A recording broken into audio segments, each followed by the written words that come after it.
जय हिंद। आपके स्क्रीन पर प्यारे विद्यार्थियों पहला प्रश्न आ गया है। यूपी पैट का जो संजीवनी बूटी टेस्ट सीरीज चल रही है वह टेस्ट नंबर तीसरे पर पहुंच चुका है। ये आपके लिए बहुत ही इम्पोर्टेंट तीसरे नंबर का टेस्ट आ चुका है। आपने अगर पहला दूसरा नहीं दिया है तो प्लेलिस्ट में, इसी चैनल की प्लेलिस्ट में जाइएगा। संजीवनी बूटी नाम का एक यूपी पैट प्रैक्टिस सेट पड़ा हुआ है, उसमें पहला और दूसरा वीडियो पड़े होंगे, तो आप उन्हें भी अटेंड कर लीजिएगा। लीजिए आपकी स्क्रीन पर तीसरे टेस्ट का पहला प्रश्न है। उज्जैन का प्राचीन काल में नाम क्या था? तक्षशिला, अवंतिका, महिष्मती या कांपिल्य? तो बहुत ही इंपॉर्टेंट प्रश्न है। इसको अगर नहीं आपने पढ़ रखा है, इसका आंसर नहीं पता है, कॉपी में जरूर नोट कीजिएगा। इसका राइट ऑप्शन आपने सोच लिया होगा। इसका राइट ऑप्शन है अवंतिका। उज्जैन का जो प्राचीन नाम है वो क्या है आपका? अवंतिका। तो कंफर्म हो गया होगा। अगला प्रश्न आपकी स्क्रीन पर दूसरा। गीत गोविंद का रचयिता कौन था? यानी जो गीत गोविंद एक ग्रंथ है उसका रचयिता पूछा है। जयदेव, गोवर्धन आचार्य, लक्ष्मण सेन या धोई? बहुत ही इंपॉर्टेंट प्रश्नों का ये संग्रह है, संभालिए और ज़्यादा से ज़्यादा अपने दोस्तों तक ये संजीवनी बूटी के रूप में जो टेस्ट सीरीज़ है ज़रूर भेजिएगा, जिससे उनके भी पैट में अच्छे से अच्छे नंबर आ सकें। ओके प्यारे मित्रों, लीजिए आपकी स्क्रीन पर दूसरे प्रश्न का आंसर है जयदेव। गीत गोविंद के रचनाकार कौन है? जयदेव। अगला प्रश्न आपकी स्क्रीन पर तीसरा। 1986 में स्थापित जैव मंडल स्थल कौन सा है? यानी भारत में बायोस्फीयर रिजर्व यानी जैव मंडल स्थल बनाए गए थे कुछ, उसमें सबसे पहला पूछा गया है। इसमें पहला नहीं लिखा है लेकिन हम आपको बता दें 1986 में पहला बायोस्फीयर रिजर्व ही बना था। ओके, ऑप्शन आपकी स्क्रीन पर हैं। नंदा देवी, नीलगिरी, सुंदरवन, कंचनजंगा।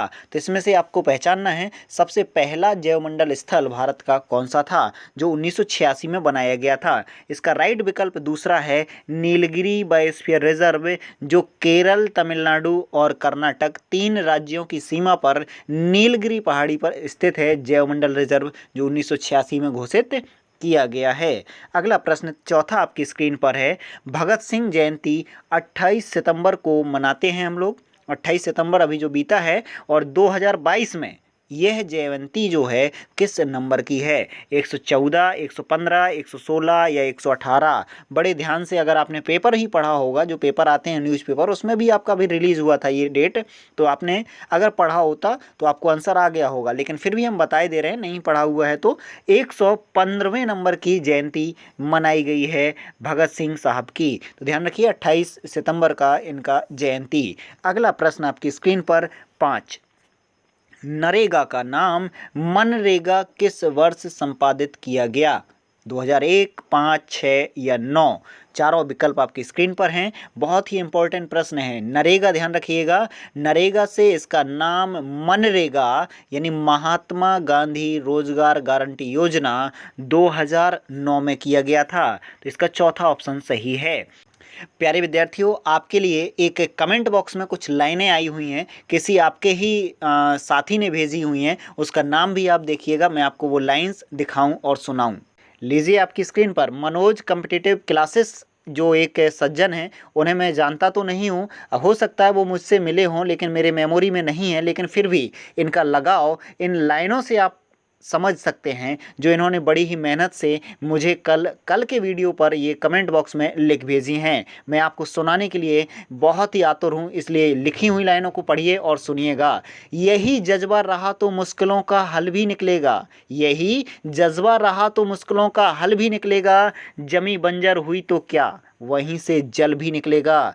ना हो मायूस ना घबरा अंधेरे से मेरे दोस्त, ना हो मायूस ना घबरा अंधेरे से मेरे दोस्त, इन्हीं रातों के दामन से सुनहरा कल भी निकलेगा। ये लाइनें आपके लिए बहुत ज़्यादा मोटिवेटिव हैं, इसलिए सुनिएगा। आप रोजगार भले ही कम निकल रहे हो, सरकार भले ही कम रोजगार निकाल रही हो, आपको घबराना नहीं है। बस तैयारी अपने अच्छे से करिएगा, जिससे आप पेपरों का हल सही से कर सकें और पेपर में अच्छे से अच्छे नंबर ला सकें। समझ रहे होंगे इन लाइनों का अर्थ। बहुत बहुत आपका शुक्रिया मनोज जी, आपने जो हमें ये ज्ञानवर्धक, ये मोटिवेटिव लाइनें भेजी हैं। आपके ऐसे ही अनुभव मैं प्रत्येक वीडियो में साझा करूंगा। लेकिन हाँ, मैं आपसे एक रिक्वेस्ट करूंगा, ज़्यादा मैं ज़रूर नहीं कर पाऊंगा, लेकिन आप अपने अनुभव ज़रूर मुझे भेजा करिए, जिससे मुझे बहुत ही ज़्यादा मोटिवेशन मिलता है। इसलिए चलते हैं आज के तीसरे संजीवनी बूटी टेस्ट की ओर। लीजिए आपकी स्क्रीन पर 6 नंबर का प्रश्न है, गंगा नदी को कब राष्ट्रीय नदी घोषित किया गया है? जो आपकी सबसे लंबी भारत की नदी है गंगा, जिसकी लंबाई 2525 किलोमीटर है, इसे नेशनल रिवर कब घोषित किया गया? 2005, 10, 8 या 2000 वर्ष में? तो इसका राइट विकल्प आपने पहचान लिया होगा, राष्ट्रीय नदी 2008 में घोषित की गई थी गंगा। केंद्र सरकार ने इसे राष्ट्रीय नदी घोषित कर दिया है। और राष्ट्रीय वृक्ष क्या है, ये कमेंट बॉक्स में लिख भेजिएगा जल्दी से। अगला प्रश्न 7 आपकी स्क्रीन पर, पायरोमीटर बहुत ही इंपॉर्टेंट है 7 क्वेश्चन। पायरोमीटर निम्नांकित में से किसके मापने के लिए प्रयोग किया जाता है? उच्च तापमान, आयतन, वायुदाब या आर्द्रता? पहचानिएगा, बहुत ही अच्छा प्रश्न है। इसका राइट ऑप्शन है पहला, उच्च तापमान मापने के लिए पायरोमीटर का प्रयोग किया जाता है। अगला प्रश्न 8 आपकी स्क्रीन पर, निम्नलिखित में से सिल्वर लवणों में से किसको कृत्रिम वर्षा उत्पन्न करने के लिए प्रयोग किया जाता है? Silver chloride, silver nitrate, silver iodide, silver bromide? बहुत ही इंपॉर्टेंट क्वेश्चन है ये, तो इस प्रश्न का आंसर आप पहचानिएगा। इसका राइट ऑप्शन है सिल्वर आयोडाइड। सिल्वर आयोडाइड के लवणों या कणों का प्रयोग कृत्रिम वर्षा यानी आर्टिफिशियल रेन के लिए कराया जाता है। बहुत ही इंपॉर्टेंट है, मेघ भीजन कराया जाता है, यानी बादलों में इसका छिड़काव किया जाता है जिससे वर्षा स्तर तक बादलों को पहुंचाया जा सके। अगला प्रश्न है 9 नंबर का, भारत में राष्ट्रपति की मृत्यु, पद त्याग अथवा हटाए जाने पर और पद में हुई रिक्ति को भरने के लिए समय सीमा क्या है? यानी किसी भी कारण से राष्ट्रपति पद खाली हो तो कितने समय के अंदर भरना होगा आपको? 9 माह, 6 माह, 1 वर्ष या 3 माह? राइट ऑप्शन पहचान लिया होगा आपने, 6 महीने के भीतर भीतर आपको राष्ट्रपति पद भरना होगा। यहाँ ध्यान रखिए, राष्ट्रपति 52 अनुच्छेद में है संविधान के, और राष्ट्रपति की उम्र जो है चुनाव लड़ने की वो 35 वर्ष है, लेकिन अधिकतम आयु हमारे भारतीय संविधान में नहीं दी गई है। राष्ट्रपति आजीवन रह सकते हैं, यानी 5 वर्ष कार्यकाल होता है, लेकिन उसकी अधिकतम सीमा नहीं दी गई है उम्र की, ध्यान रखिएगा। और राष्ट्रपति को शपथ, ध्यान रखिए, ओथ सर्वोच्च न्यायालय का मुख्य न्यायाधीश दिलाता है। अगले प्रश्न की ओर बढ़ते हैं हम, 10 नंबर का, निम्नलिखित में से कौन सी जलधारा उत्तरी प्रशांत महासागर में प्रवाहित होती है? ध्यान रखिए, नॉर्थ पैसिफिक में, कैलिफोर्निया, हम्बोल्ट, गल्फ स्ट्रीम, पूर्वी ऑस्ट्रेलियन? तो यहाँ ध्यान से आपको पहचानना कौन सी है, उत्तरी प्रशांत यानी दक्षिणी प्रशांत में बह रही होगी तो वो ऑप्शन नहीं होगा। राइट ऑप्शन पहचाने, इसका राइट विकल्प है पहला, कैलिफोर्निया की जलधारा उत्तरी प्रशांत में प्रवाहित होती है। ध्यान से आप देखिए, पेरू हम्बोल्ट जलधारा दक्षिणी प्रशांत महासागर में बहती है, गल्फ स्ट्रीम उत्तरी अटलांटिक जो एस आकार का है उसमें बहती है और ये गर्म है गल्फ स्ट्रीम, हम्बोल्ट ठंडी थी। पूर्वी ऑस्ट्रेलियन जलधारा जो है वो भी गर्म है और ये दक्षिणी प्रशांत में प्रवाहित होती हैं। ध्यान रखिए, गल्फ स्ट्रीम उत्तरी अटलांटिक है, पेरू हम्बोल्ट दक्षिणी प्रशांत की ठंडी है, और पूर्वी ऑस्ट्रेलियन प्रशांत महासागर के दक्षिण में बहती है जो गर्म है। तो इन सभी को अपनी नोटबुक में नोट जरूर कीजिए। कैलिफोर्निया की जलधारा उत्तरी प्रशांत में प्रवाहित होती है और ये ठंडी जलधारा है। क्लियर हो गया। अगला प्रश्न आपकी स्क्रीन पर 11, बैंक दर वह दर है, देखिए अर्थशास्त्र से भी प्रश्न आएंगे 5।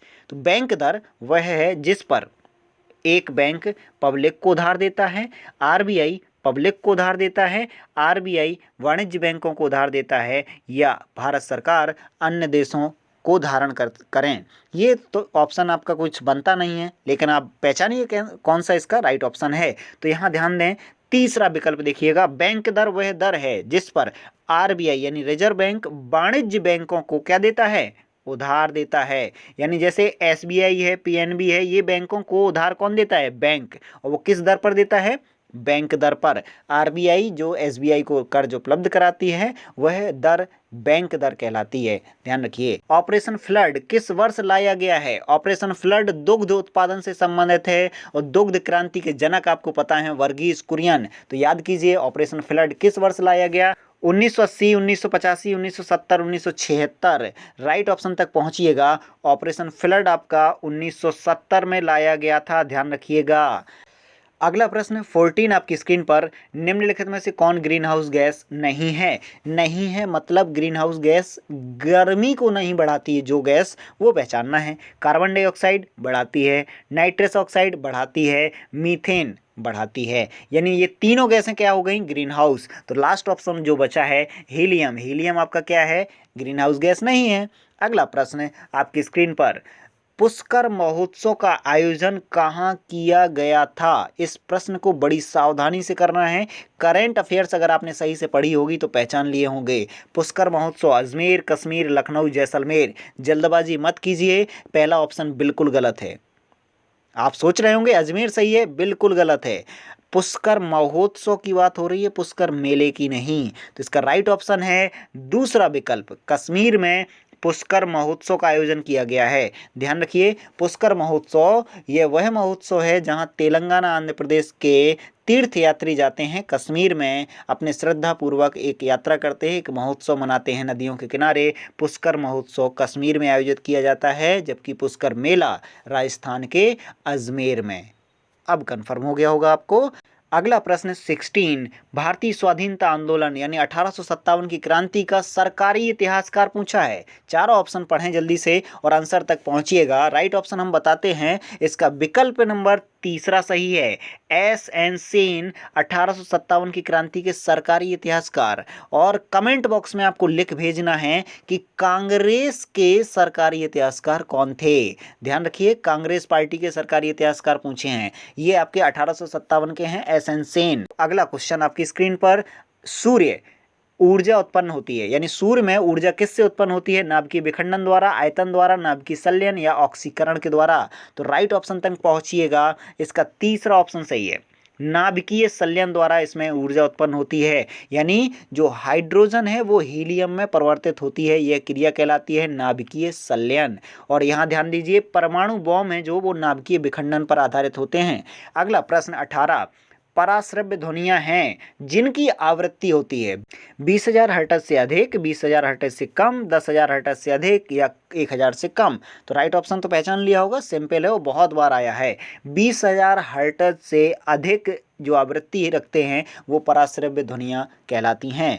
अगला प्रश्न आपकी स्क्रीन पर 19, कौन सा जैवमंडल अजैविक घटक है? यानी कौन सा जैवमंडल का अजैविक घटक है? प्रोटीन, मृदा, फास्फोरस या कवक? यानी जो इस प्रकृति या पर्यावरण में जो अजैविक घटक हैं उसमें पूछा है। तो अजैविक घटक ध्यान से देखें तो आपको चौथा ऑप्शन मिल जाएगा, कवक। कवक क्या है? एक अजैविक घटक नहीं है, ठीक है। और बाकी ये प्रोटीन, मृदा, फास्फोरस तीनों के तीनों अजैविक हैं, यानी इनमें जान नहीं है, ये श्वसन नहीं करते हैं और वृद्धि नहीं करते। तो ये क्या हो जाएंगे? अजैविक। जबकि कवक क्या है? अजैविक घटक नहीं है। कंफर्म हुआ? एक बार फिर से देख लेना, प्रोटीन, मृदा, फास्फोरस क्या है? अजैविक। जबकि कवक क्या है? जैविक। और पूछा क्या था? अजैविक नहीं है, तो सही हो जाएगा कवक। सावधानी से अपना ऑप्शन पहचानिए। अगला प्रश्न 20 नंबर का, कोलार खान किस धातु के लिए जानी जाती है? आसान है, सोने के लिए जानी जाती है, कर्नाटक राज्य में है।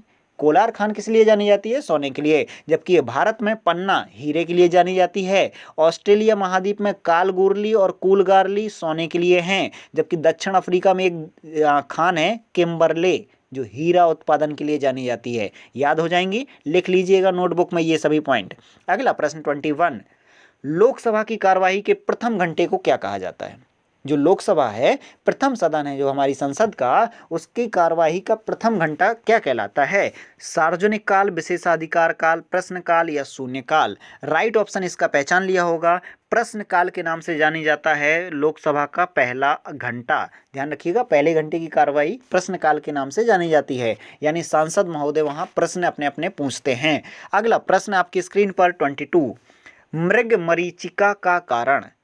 ये प्रश्न जो टेस्ट के रूप में है आज के, बहुत ही ज़्यादा इंपॉर्टेंट हैं, तो संभालिए इन प्रश्नों को। मृगमरीचिका का कारण पूछा है, प्रकाश का व्यतिकरण, प्रकाश का पूर्ण अवशोषण, प्रकाश का ध्रुवण, प्रकाश का पूर्ण आंतरिक परावर्तन। तो राइट ऑप्शन है इस क्वेश्चन का चौथा विकल्प, यानी प्रकाश का पूर्ण आंतरिक परावर्तन मृगमरीचिका का कारण बनता है। अगला प्रश्न आपकी स्क्रीन पर 23, बोरलॉग पुरस्कार किस क्षेत्र से संबंधित हैं? साहित्य, कृषि, पत्रकारिता या विज्ञान? जो नॉर्मन बोरलॉग थे ना, आप पहचान लिया होगा आपने, यानी वो हरित क्रांति से संबंधित हैं। तो सीधा सा हो गया, हरित क्रांति किससे संबंधित है? कृषि से। तो इसका कृषि क्षेत्र हो जाएगा बोरलॉग पुरस्कार का। अगला प्रश्न आपकी स्क्रीन पर 24, निम्नलिखित में से कौन अक्रिय गैस नहीं है? जेनॉन, आर्गन, ओजोन या रेडॉन? सावधानी से पहचानिए, बहुत ही इंपॉर्टेंट प्रश्न है ये। अक्रिय गैस नहीं है, यानी आपको कोई एक गैस छांटनी है जो अक्रिय ना हो। तो ध्यान से देखिएगा, जेनॉन,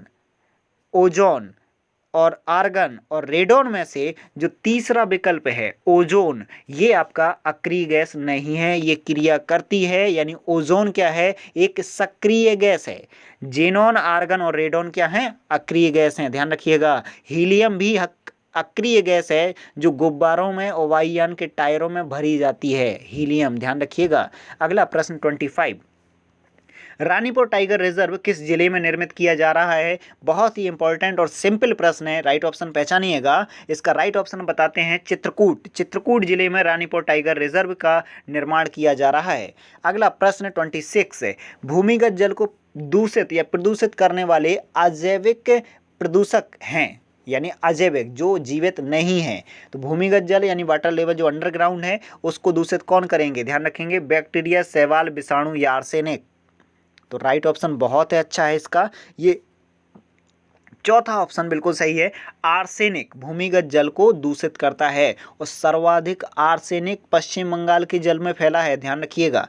अगला प्रश्न 27, इसके दिन की अवधि तथा इसके अक्ष का झुकाव सन्निकटतः पृथ्वी के ही समान है, यह सत्य है। मंगल के बारे में, शनि या नेपच्यून या वीनस जो प्लेनेट हैं, ग्रह हैं, किसके बारे में ये लाइनें सही हैं? तो बहुत ही इंपॉर्टेंट प्रश्न है। इसका राइट ऑप्शन हम बता रहे हैं, पहला विकल्प सही है, पृथ्वी के समान झुकाव है। ध्यान रखिएगा, जो एक्सिस है ना, झुकाव, जितने डिग्री पर हमारी पृथ्वी झुकी है लगभग उतना ही डिग्री पर मंगल ग्रह भी झुका हुआ है, जिस वजह से दिन रात और जो ऋतु परिवर्तन है लगभग मंगल में वैसे ही संभावना पाई जाती है जैसा पृथ्वी पर होने की है। समझ रहे हैं? तो ये लाइन है मंगल ग्रह के बारे में सही है। अगला प्रश्न 28, निम्नलिखित में से कौन तना नहीं है? तना और जड़ से भी आसानी से प्रश्न पूछ लिए जाते हैं। तो तना पूछा है, हल्दी, प्याज, मूली, आलू, तना नहीं है। इन चार में से छांटना है, और यानी 3 क्या होंगे? तना होंगे, 1 नहीं होगा। तो राइट ऑप्शन मूली है। मूली एक जड़ है। ध्यान रखिए, मूली सीधे जमीन की ओर जाती है, तो मूली क्या हो जाएगी? जड़। अगला प्रश्न है 29, सिंधु घाटी सभ्यता का पत्तन यानी बंदरगाह पूछा है, हड़प्पा, सुरकोटदा, लोथल, कालीबंगा। तो पहचानिएगा, सिंधु घाटी सभ्यता का बंदरगाह लोथल है। क्या है? लोथल। तो इसका तीसरा विकल्प सही है। अगला प्रश्न आज की वीडियो का अंतिम प्रश्न है। तो अपने अंतिम प्रश्न के बाद अपने अनुभव जरूर मुझे भेजिए, और जो मैंने क्वेश्चन पूछे हैं उनका आंसर जरूर कमेंट बॉक्स में लिख भेजिएगा। 30 प्रश्न कह रहा है, निम्न नदियों में से कौन सी नदी बंगाल की खाड़ी में गिरती है? यानी कोई 3 नदी हैं जो बंगाल की खाड़ी में नहीं गिरेंगी, एक गिर रही होगी। ताप्ती, स्वर्णरेखा, नर्मदा या सिंधु। आंसर पहचानिएगा, बहुत ही इंपॉर्टेंट है। इसका हम आंसर बताने जा रहे हैं। स्वर्णरेखा नदी बंगाल की खाड़ी में गिरती है, जबकि ताप्ती और नर्मदा खंबात की खाड़ी, और सिंधु नदी अरब सागर जो पाकिस्तान से बह कर के अरब सागर में आती है।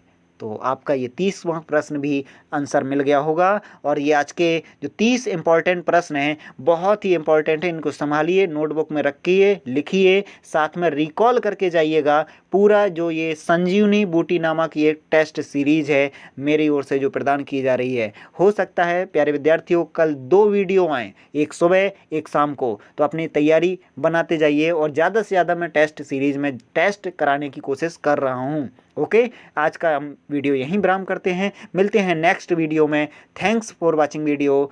जय हिंद।